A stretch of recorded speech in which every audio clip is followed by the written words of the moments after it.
Salut! Dans cette vidéo, on va s'intéresser à l'intégrale par substitution. Alors, dans cette vidéo-là, je vais essayer d'expliquer qu'est-ce qui se passe quand on fait une intégrale par substitution, ce qu'on doit faire et pourquoi on le fait. Et dans d'autres vidéos, je donnerai des exemples pour essayer d'un peu prendre les techniques et voir les cas qui reviennent régulièrement quand on fait ce type d'intégrale. Donc, quand on fait une intégrale par substitution, le but, c'est de partir d'une fonction compliquée. Donc ici, j'ai représenté la fonction 1 sur x multiplié par ln de x, qu'on doit intégrer de 1 à 2. Donc, on met notre petit dx et on intègre de 1 à 2.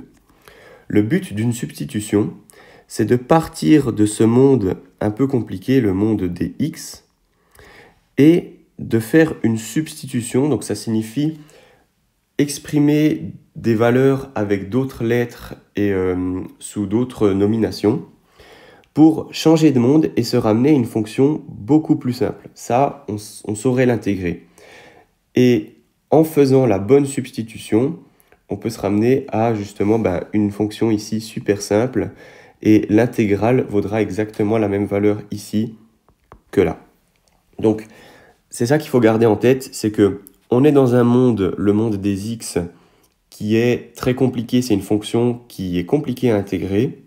Et en appliquant la bonne technique, en faisant la bonne substitution, on peut se ramener dans le monde des u, où notre fonction sera beaucoup plus simple à intégrer, et ça nous donnera le même résultat que si on avait fait ça dans le monde des x. Pour pouvoir faire une intégrale par substitution, il faudra à chaque fois, dans votre intégrale, identifier une fonction et sa dérivée qui est présente dans l'intégrale. Donc ici, si on essaye avec la fonction 1 sur x, sa dérivée, c'est moins 1 sur x carré, et c'est pas présent dans l'intégrale, moins 1 sur x carré. Donc, ce ne sera pas notre substitution. Par contre, si on choisit comme fonction ln de x, sa dérivée, c'est 1 sur x, qui est dans l'intégrale. Et vous verrez que le fait que la dérivée de notre fonction soit dans l'intégrale, ça va simplifier beaucoup de choses. Alors maintenant, on va faire notre substitution. Donc, une substitution, c'est juste prendre une fonction ou une valeur et lui donner un autre nom. Ici, je vais prendre la fonction dont j'ai identifié la dérivée dans l'intégrale, donc ln de x, et l'appeler u. Maintenant, le but, ce sera d'exprimer ce dx et ce 1 sur x en fonction de u, pour pouvoir justement changer de monde et ne plus avoir à m'occuper des x, juste avoir des u, et ce sera beaucoup plus simple à faire mon intégrale. Donc, comment on fait ça? Il faut utiliser notre substitution ici, logarithme de x égale u, et dériver de chaque côté. Donc, dérivée de logarithme de x, c'est 1 sur x, et la dérivée de u selon x, on doit dériver selon x de chaque côté. C'est peut-être une notation dont vous n'avez pas encore l'habitude, mais on peut noter ça du dx, dérivée de u selon x. Vous voyez qu'en faisant ça, on a nos deux valeurs qu'on aimerait exprimer selon u qui sont apparues ici, le dx et le 1 sur x. Et cette expression, je peux la réarranger et écrire que 1 sur x multiplié par dx égale du. Et de manière générale, vous n'aurez pas à refaire à chaque fois tout ce développement que j'ai fait ici. De manière générale, quand vous avez votre substitution, vous pourrez dériver à gauche, donc on dérive logarithme de x, multiplié par dx, et à droite, tout simplement mettre du. Et cette petite étape-là, c'est pratique de la connaître par cœur quand vous faites des intégrales par substitution. Maintenant, le but, c'est avec ce qu'on vient de trouver, donc je vais effacer ce qui nous est plus très utile. Donc on a trouvé ceci, on a réussi à exprimer toutes les valeurs de notre intégrale qui sont selon x, on a réussi à les exprimer selon u. On sait que 1 sur x multiplié par dx, ça donne du, et ln de x, c'est u. Donc si on veut réécrire notre intégrale, on aura l'intégrale, je vais m'occuper des bornes juste après, de 1 sur x ln de x multiplié par dx. Donc ce ln de x, on peut le noter simplement u, parce que on a fait cette substitution. Et 1 sur x multiplié par dx, c'est notre du. Donc u, du comme ceci. Maintenant, il faut faire attention, les bornes d'intégration, elles vont aussi subir ce changement de monde.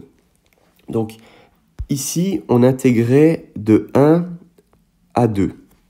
Et 1 et 2, c'était les valeurs de x sur mon axe sur lesquelles j'intégrais. Donc, j'intégrais de x égale 1 à x égale 2.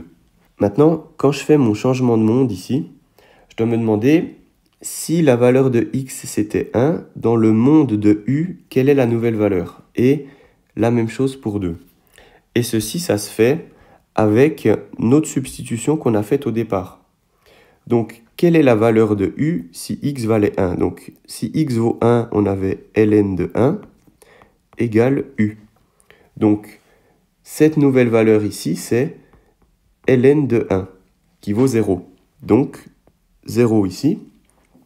Et si x vaut 2, quelle est la valeur de u? Eh bien, on a juste à mettre 2 ici, donc ln de 2 égale u. Et donc ici, on a ln de 2. Et maintenant, on s'est ramené à une nouvelle intégrale avec une nouvelle fonction et des nouvelles bornes qui vaudra exactement la même chose que l'intégrale de départ. C'est juste qu'on a donné des nouveaux noms à toutes nos valeurs qui étaient selon x, qui maintenant sont selon u. Donc cette intégrale, on peut la calculer assez facilement. C'est 1 demi u au carré, parce que si on dérive ça, le 2 passe devant, il est simplifié avec le 1 demi, et on aura juste u. Et ceci, on doit l'évaluer depuis ln de 2 à 0. Et ceci nous donne 1 demi ln de 2 au carré. Et ceci, c'est notre valeur finale de l'intégrale. Donc l'intégrale de 1 à 2 de 1 sur x fois ln de x dx vaut 1 demi ln de 2 au carré, qui vaut environ 0,24. Donc si on résume les différentes étapes à effectuer pour une intégrale par substitution, c'est dans un premier temps de trouver une fonction et sa dérivée dans notre intégrale. Donc dans cet exemple, la fonction c'était logarithme de x et sa dérivée 1 sur x qui était présente dans l'intégrale. Ensuite, on va faire une substitution, donc dire que logarithme de x c'est u. Et à partir de ça, on pourra trouver la valeur de du ici, qui est 1 sur x dx. Pour faire ça, on dérive ce côté, on multiplie par dx, et de ce côté-là, on met du. On dérive en fait les deux côtés selon dx, et on réarrange. Maintenant, il faudra aussi faire attention à notre changement de borne, et de nouveau, ça aussi, on le trouve avec notre substitution. On met ce x vaut 2 dans ce logarithme, on trouve une valeur pour u. X vaut 1, dans ce logarithme, on trouve une autre valeur pour u, et ça nous donne nos deux nouvelles bornes. On réécrit notre intégrale en fonction de u avec ce qu'on a trouvé ici, et ça nous permet de calculer une intégrale qu'on connaît, qui souvent est bien plus simple que ce qu'on avait au début, et comme ça vous aurez fini votre substitution. Alors dans cette vidéo, j'ai résolu cette intégrale qui est assez facile, où il n'y a pas de technique supplémentaire à mettre. Mais si vous voulez voir d'autres intégrales par substitution qui sont tout de même assez communes, qui peuvent tomber pendant les tests, je vais faire d'autres vidéos où je vais juste résoudre des intégrales par substitution.